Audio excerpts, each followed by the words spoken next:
Chapter 12 The Gypsy Trail. Heels together, hips firm. 1, 2, 3, 4. Irene McCullough, will you keep your shoulders back and your stomach in? How many times must I tell you to stand straight? That's better. We'll start again. 1, 2, 3, 4. The exercise droned on. Some 20 of the week's delinquents were working off demerits. It was uncongenial work for a sunny Saturday. The 20 pairs of eyes gazed beyond Miss Jelling's head, across ropes and rings and parallel bars, toward the green tree-tops and the blue sky, and 20 girls, for that brief hour, regretted their past badnesses. Miss Jellings herself seemed to be a bit on edge. She snapped out her orders with a curtness that brought a jerkily quick response from 40 waving Indian clubs. As she stood straight and slim in her gymnasium suit, her cheeks flushed with exercise, she looked quite as young as any of her pupils. But if she appeared young, she also appeared determined. No instructor in the school, not even Miss Lord in Latin, kept stricter discipline. 1, 2, 3, 4. Patty Wyatt, keep your eyes to the front. It isn't necessary for you to watch the clock. I shall dismiss the class when I am ready. Over your heads. 1, 2, 3, 4. Finally, when nerves were almost at the breaking point, came the grateful order, "Attention! Right about face. March. Clubs in racks, double quick. Halt. Break ranks." With a relieved whoop, the class dispersed. "Thank heaven there's only one more week of it," Patty breathed as they regained their own quarters in Paradise Alley. "Good-bye to gym forever." Connie waved a slipper over her head. "Hooray!" "Isn't Jelly awful?" Patty demanded, still smarting from a recent insult. "She never used to be so bad. What on earth has got into her?" "She is pretty snappy," Priscilla agreed, "but I like her just the same. She's so sort of spirited, you know, like a skittish horse." Growled Patty. "I'd like to see a good, big, husky man get the upper hand of Jelly once, and just make her toe the mark." "You two will have to hurry," Priscilla warned, "if you want to get into your costumes up here. Martin starts in half an hour." "We'll be ready." Patty was already plunging her face into an inky mixture in the washbowl. The fancy dress lawn fete, which St. Ursula's school held on the last Friday in every May, had occurred the evening before, and this afternoon the girls were redonning their costumes to make a trip to the village photographer's. The complicated costumes, that required time and space for their proper adjustment, were to be assumed at the school and driven down in the hearse. Those more simple of arrangement were to go in the trolley car and be donned in the cramped quarters of the gallery dressing room. Patty and Connie, whose makeup was a very delicate matter, were dressing at the school. They had gone as gypsies. Not comic opera gypsies, but real gypsies, dirty and ragged and patched. They had daily dusted the room with their costumes for a week before the fete. Patty wore one brown stocking and one black, with a conspicuous hole in the right calf. Connie's toes protruded from one shoe, and the sole of the other flapped. Their hair was unkempt, and the stain on their faces streaked. They were the last word in realism. They scrambled into their dresses today with little ceremony, and hitched them together anyhow.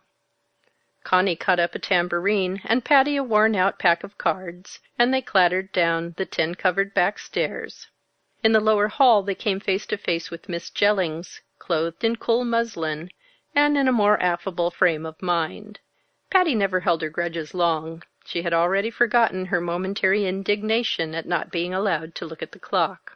"You cross on my hand with silver, I tell you fortune." She danced up to the gymnasium teacher with a flutter of scarlet petticoats and poked out a dirty hand. "Nice a fortune," Connie added with a persuasive rattle of the tambourine. "Tall, dark a young man." "You impudent little ragamuffins!" Miss Jelly took them each by the shoulder and turned them for inspection. "What have you done to your faces?" "Washed 'em in black coffee." Miss Jellings shook her head and laughed. "You're a disgrace to the school," she pronounced. "Don't let any policeman see you, or he'll arrest you for vagabonds." "Patty! Connie! Hurry up, the hearse is starting!" Priscilla appeared in the doorway and waved her gridiron frantically. Priscilla, late about finding a costume, at the last moment had blasphemously gone as St. Lawrence, draped in a sheet, with the kitchen broiler under her arm. "We're coming! Tell him to wait!" Patti dashed out. "Don't you want a coat?" Connie shrieked after her.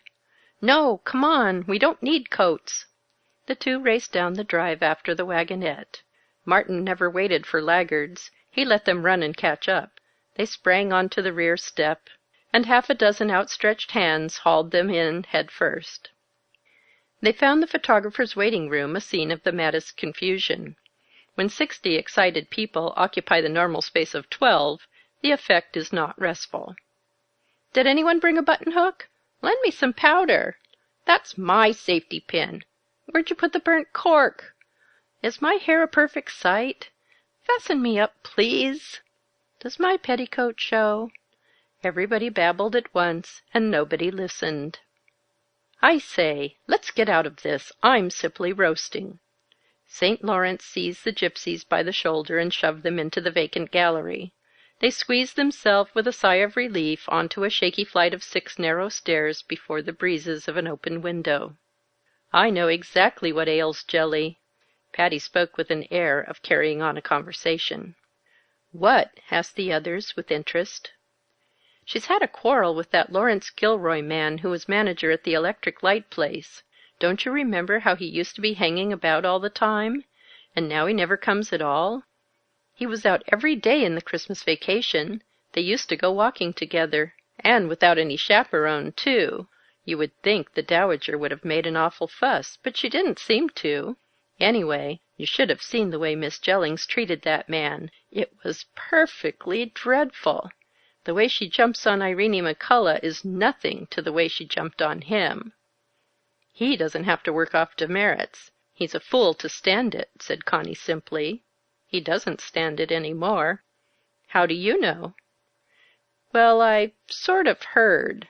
I was in the library alcove one day in the Christmas vacation reading The Murders in the Rue Morgue when Jelly and Mr. Gilroy walked in. They didn't see me, and I didn't pay any attention to them at first. I'd just got to the place where the detective says, 'Is that the mark of a human hand?' But pretty soon they got to scrapping so that I couldn't help but hear, and I felt sort of embarrassed about interrupting." "What did they say?" asked Connie, impatiently brushing aside her apologies. "I didn't grasp it entirely. He was trying to explain about something, and she wouldn't listen to a word he said. She was perfectly horrid. You know, the way she is when she says, 'I understand it perfectly. I don't care to hear any excuse. You may take 10 demerits and report on Saturday for extra gymnasium.' Well, they kept that up for 15 minutes, both of 'em getting stiffer and stiffer. Then he took his hat and went.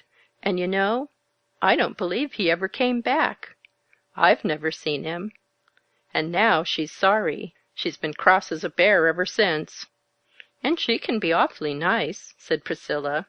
"Yes, she can," said Patti, "but she's too cocky. I'd just like to see that man come back and show her her place." The masqueraders trooped in, and the serious business of the day commenced. The school posed as a whole, then an infinity of smaller groups disentangled themselves and posed separately, while those who were not in the picture stood behind the camera and made the others laugh. "Young ladies," the exasperated photographer implored, "will you kindly be quiet for just 2 seconds? You have made me spoil 3 plates. And will that monk on the end stop giggling? Now, all ready? Please keep your eyes on the stovepipe hole, and hold your positions while I count 3. 1, 2, 3. Thank you very much." He removed his plate with a flourish and dove into the darkroom. It was Patti's and Connie's turn to be taken alone, but St. Ursula and her 11,000 virgins were clamoring for precedence on the ground of superior numbers, and they made such a turmoil that the 2 gypsies politely stood aside. Karen Hershey as St. Ursula, and 11 little junior A's, each playing the manifold part of 1,000 virgins, made up the group.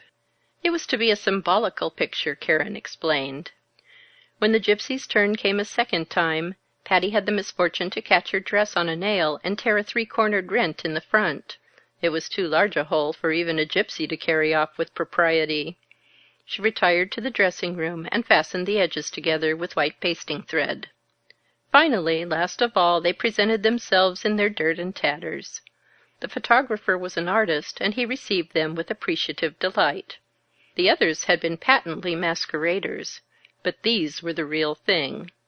He photographed them dancing, and wandering on a lonely moor with threatening canvas clouds behind them. He was about to take them in a forest with a campfire and a boiling kettle slung from 3 sticks, when Connie suddenly became aware of a brooding quiet that had settled on the place. "Where is everybody?" She returned from a hasty excursion into the waiting room, divided between consternation and laughter. "Patti, the hearse is gone, and the streetcar people are waiting on the corner by Marsh and Elkins." "Oh, the beasts! They knew we were in here."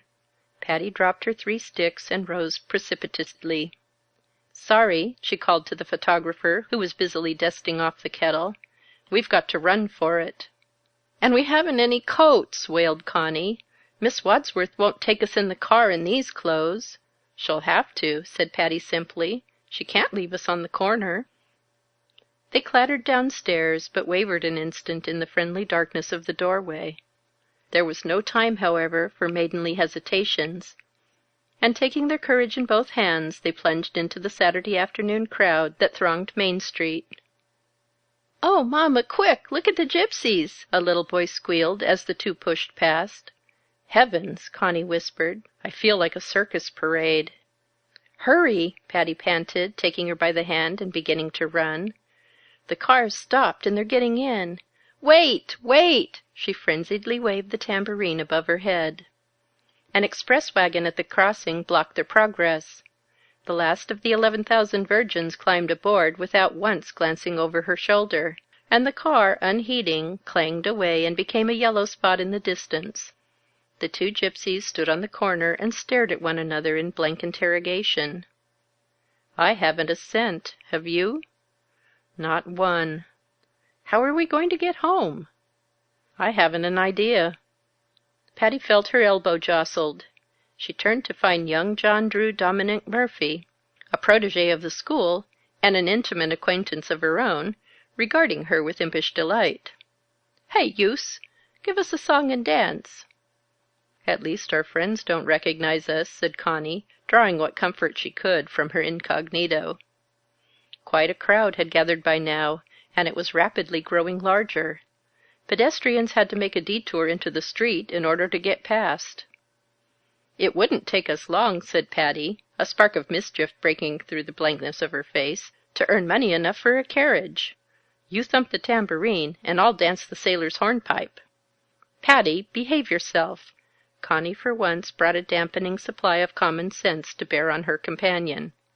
"We're going to graduate in another week. For goodness' sake, don't let's get expelled first." She grasped her by the elbow and shoved her insistently down a side street. John Drew Murphy and his friends followed for several blocks, but having gazed their fill, and perceiving that the gypsies had no entertainment to offer, they gradually dropped away. "Well, what shall we do?" asked Connie, when they had finally shaken off the last of the small boys. "I suppose we could walk." "Walk?" Connie exhibited her flapping sole. "You don't expect me to walk 3 miles in that shoe." "Very well," said Patti. "What shall we do?" "We might go back to the photographer's and borrow some car fare." "No, I'm not going to parade myself the length of Main Street again with that hole in my stocking." "Very well," Connie shrugged. "Think of something." "I suppose we could go to the livery stable and—" "It's on the other side of town. I can't flap all that distance. Every time I take a step I have to lift my foot 10 inches high." "Very well." It was Patti's turn to shrug. "Perhaps you can think of something better?" "I think the simplest way would be to take a car and ask the conductor to charge it to us." "Yes, and explain for the benefit of all the passengers that we belong at St. Ursula's school. It would be all over town by night, and the Dowager would be furious." "Very well. What shall we do?" They were standing at the moment before a comfortable frame house with 3 children romping on the veranda. The children left off their play to come to the top of the steps and stare. "Come on," Patti urged. "We'll sing the Gypsy Trail." This was the latest song that had swept the school. "I'll play an accompaniment on the tambourine, and you can flap your sole. Maybe they'll give us 10 cents. It would be a beautiful lark to earn our car fare home. I'm sure it's worth 10 cents to hear me sing." Connie glanced up and down the deserted street. No policeman was in sight. She grudgingly allowed herself to be drawn up the walk, and the music began. The children applauded loudly, and the two were just congratulating themselves on a very creditable performance, when the door opened and a woman appeared, a first cousin to Miss Lord. "Stop that noise immediately! There's somebody sick inside!" The tone was also reminiscent of Latin. They turned and ran as fast as Connie's flapping sole would take her. When they had put 3 good blocks between themselves and the Latin woman, they dropped down on a friendly stepping stone, and leaned against each other's shoulders and laughed. A man rounded the corner of the house before them, pushing a mowing machine. "Here, you!" he ordered. "Move on!" They got up meekly and moved on several blocks further. They were going in exactly the opposite direction from St. Ursula's school, but they couldn't seem to hit on anything else to do, so they kept on moving mechanically. They had arrived in the outskirts of the village by now, and they presently found themselves face to face with a tall chimney and a group of low buildings set in a wide enclosure, the waterworks and electric plant. A light of hope dawned in Patti's eyes. "I'll tell you! We'll go and ask Mr. Gilroy to take us home in his automobile." "Do you know him?" Connie asked dubiously. She had received so many affronts that she was growing timid. "Yes, I know him intimately. He was underfoot every minute during Christmas vacation. We had a snow fight one day. Come on! He'll love to run us out. It will give him an excuse to make up with Jelly." They passed up a narrow tarred walk toward the brick building labeled office. 4 clerks and a typewriter girl in the outer office interrupted their work to laugh as the 2 apparitions appeared in the door. The young man nearest them whirled his chair around in order to get a better view. "Hello, girls," he said, with cheerful familiarity. "Where'd you spring from?" The typewriter, meanwhile, was making audible comments upon the discrepancies in Patti's hosiery. Patti's face flushed darkly under the coffee. "We have called to see Mr. Gilroy," she said with dignity. "This is Mr. Gilroy's busy day," the young man grinned. "Wouldn't you rather talk to me?" Patti drew herself up haughtily. "Please tell Mr. Gilroy, at once, that we are waiting to speak to him." "Certainly. I beg your pardon." The young man sprang to his feet with an air of elaborate politeness. "Will you kindly give me your cards?" "I don't happen to have a card with me today. Just say that 2 ladies wish to speak with him." "Ah, yes. One moment, please. Won't you be seated?" He offered his own chair to Patti, and bringing forward another, presented it to Connie with a Chesterfieldian bow. The clerks tittered delightfully at this bit of comedy acting, but the gypsies did not condescend to think it funny. They accepted the chairs with a frigid "thank you," and sat stiffly upright staring at the wastebasket in their most distant society manner. While the deferential young man was conveying the message to the private office of his chief, public comment advanced from Patti's stockings to Connie's shoes. He returned presently, and with unruffled politeness invited them to please step this way. He ushered them in with a bow. Mr. Gilroy was writing, and it was a second before he glanced up. His eyes widened with astonishment. The clerk had delivered the message verbatim. He leaned back in his chair and studied the ladies from head to foot, then emitted a curt, "Well?" There was not a trace of recognition in his glance. Patti's only intention had been to announce their identity, and invite him to deliver them at St. Ursula's door, but Patti was incapable of approaching any matter by the direct route when a labyrinth was also available. She drew a deep breath, and to Connie's consternation, plunged into the labyrinth. "You, Mr. Lawrence K. Gilroy?" She dropped a curtsy. "I come find you." "So I see," said Mr. Lawrence K. Gilroy dryly. "And now that you've found me, what do you want?" "I want tell your fortune." Patti glibly dropped into the lingo she and Connie had practiced on the school the night before. "You cross on my hand with silver, I tell you fortune." This was no situation of Connie's choosing, but she was always staunchly game. "Nice a fortune," she backed Patti up. "Tall young lady, ver' beautiful." Well, of all the nerve! Mr. Gilroy leaned back in his chair and regarded them severely, but with a gleam of amusement flickering through. "Where did you get my name?" he demanded. Patti waved her hand airily toward the open window and the distant horizon, as it showed between the coal sheds and the dynamo building.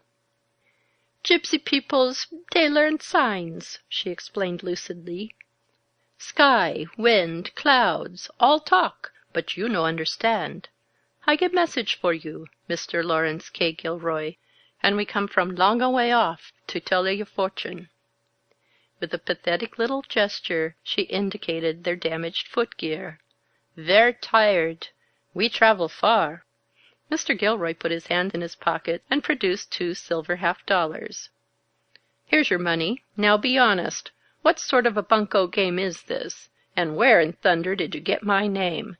They pocketed the money, dropped 2 more curtsies, and evaded inconvenient questions. "We tell your fortune," said Connie with businesslike directness. She brought out the pack of cards, plumped herself cross-legged on the floor, and dealt them out in a wide circle. Patti seized the gentleman's hand in her 2 coffee-stained little paws, and turned it palm up for inspection. He made an embarrassed effort to draw away, but she clung with the tenacious grip of a monkey. "I see a lady," she announced with promptitude. "Tall, young lady, brown eyes, yellow hair, ver' beautiful," Connie echoed from the floor as she leaned forward and intently studied the Queen of Hearts. "But she make you a lot of trouble," Patti added, frowning over a blister on his hand. "I see li'l quarrel." Mr. Gilroy's eyes narrowed.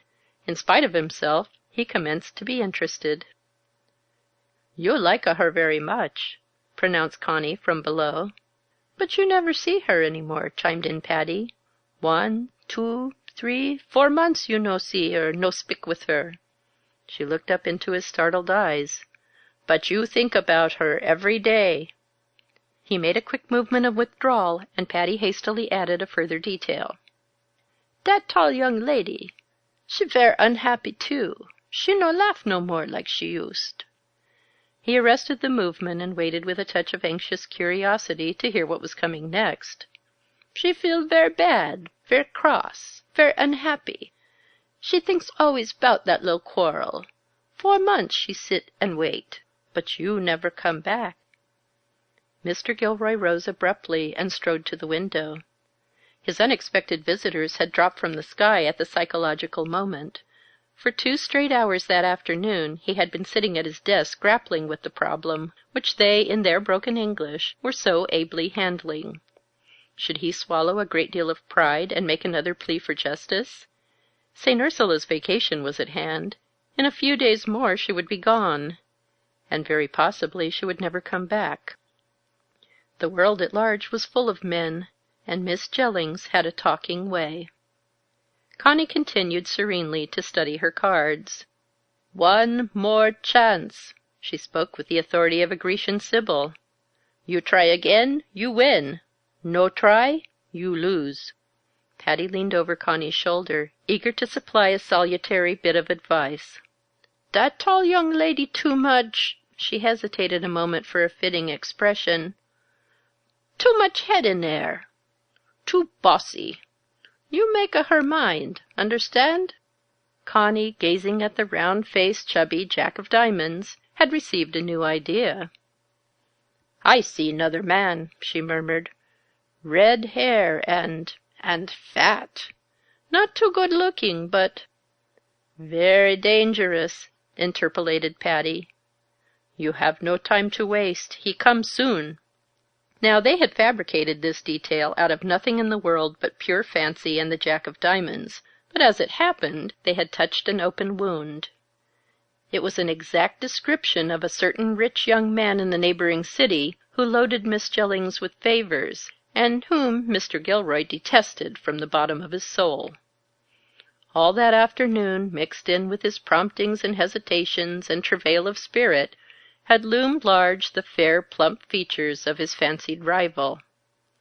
Mr. Gilroy was a common-sense young businessman, as free as most from superstition, but when a man's in love he is open to omens. He stared fixedly about the familiar office, and out at the coal sheds and dynamo, to make sure that he was still on solid earth. His gaze came back to his visitors from the sky in absolute anxious, pleading bewilderment. They were studying the cards again in a frowning endeavor to wrest a few further items from their overtaxed imaginations. Patti felt that she had already given him 50 cents worth, and was wondering how to bring the interview to a graceful end. She realized that they had carried the farce too impertinently far ever to be able to announce their identity and suggest a ride home. The only course now was to preserve their incognito, make good their escape, and get back as best they could. At least they had $1 to aid in the journey. She glanced up, mentally framing a peroration. "I see good fortune," she commenced, "if—" Her glance passed him to the open window, and her heart missed a beat. Mrs. Trent and Miss Sarah Trent, come to complain about the new electric lights, were serenely descending from their carriage not 20 feet away.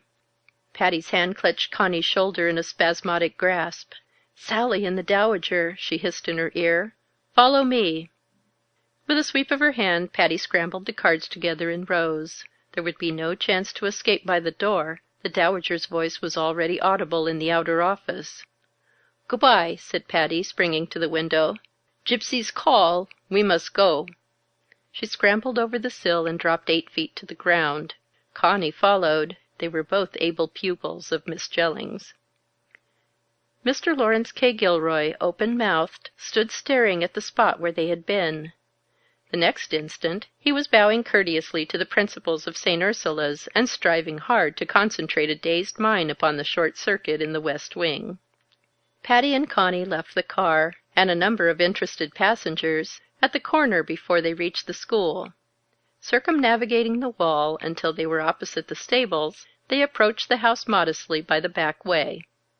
They had the good fortune to encounter no one more dangerous than the cook, who gave them some gingerbread, and they ultimately reached their home in Paradise Alley none the worse for the adventure, and 90 cents to the good.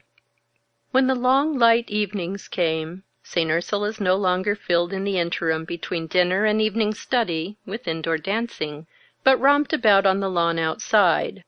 Tonight, being Saturday, there was no evening study to call them in, and everybody was abroad. The school year was almost over. The long vacation was at hand.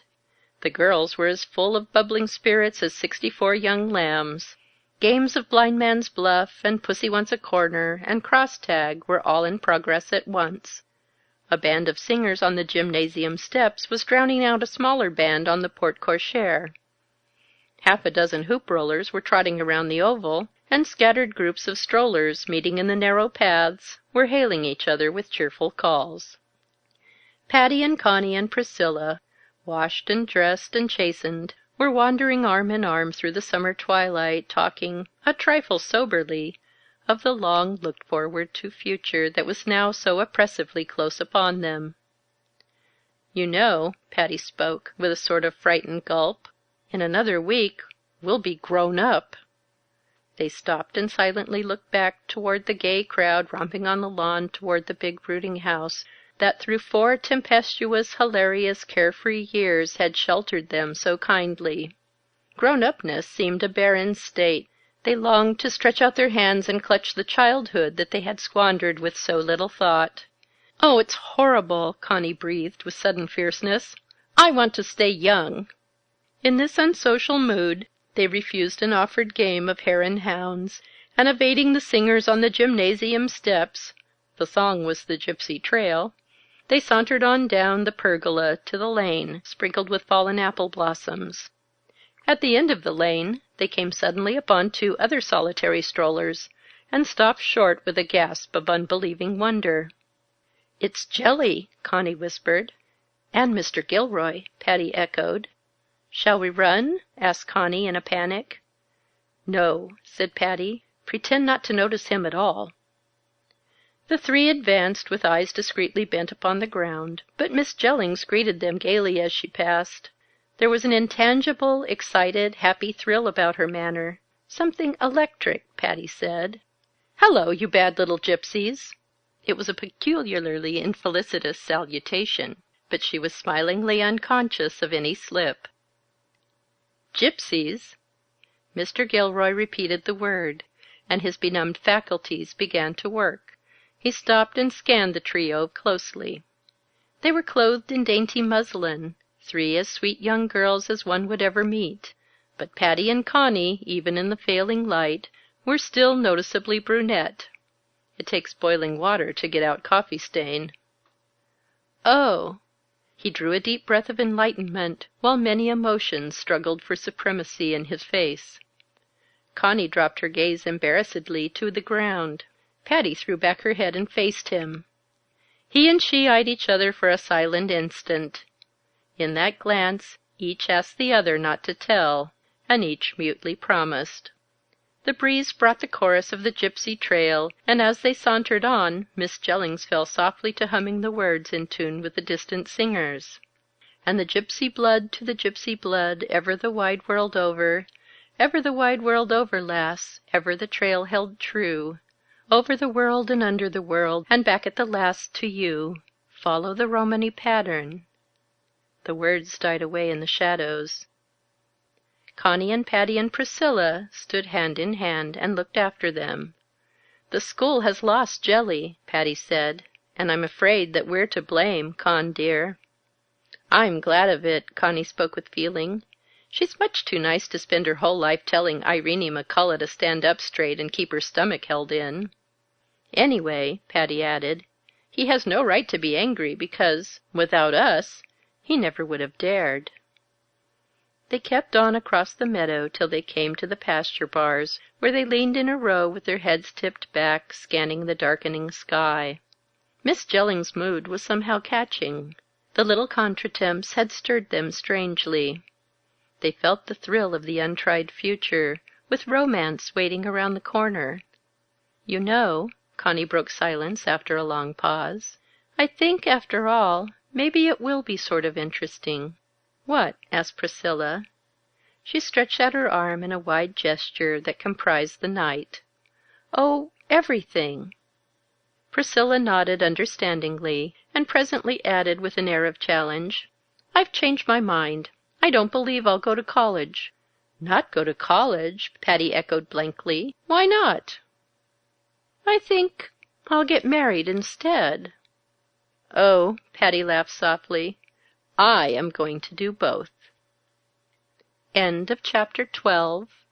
End of Just Patti by Jean Webster. Recording by Patti Cunningham.